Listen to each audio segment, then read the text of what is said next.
Welcome to our channel. Today we how to configure HubSpot user permissions for sales managers step by step clearly. Log into your HubSpot account. Navigate to the settings icon in the main navigation bar. In the left sidebar, click on Users and Teams. Locate the Users tab and select it. Find the sales manager you wish to configure permissions for. Click on their name to open their user profile. Scroll down to the Permissions section. Review the current permissions assigned to the user. To edit permissions, click on the Edit button.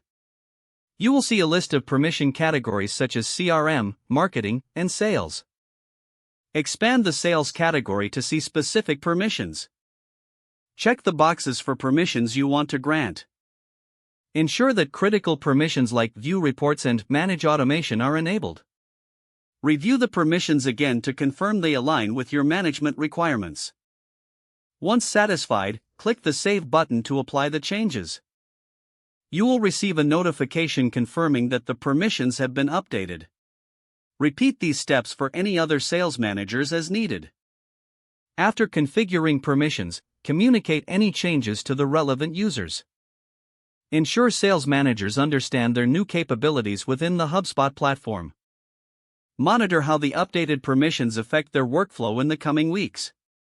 Adjust any permissions again if necessary based on their feedback and needs. If the page does not load, refresh the browser or try again in a private or incognito window. Make sure you are using the correct email address, then retype it carefully to avoid small typos.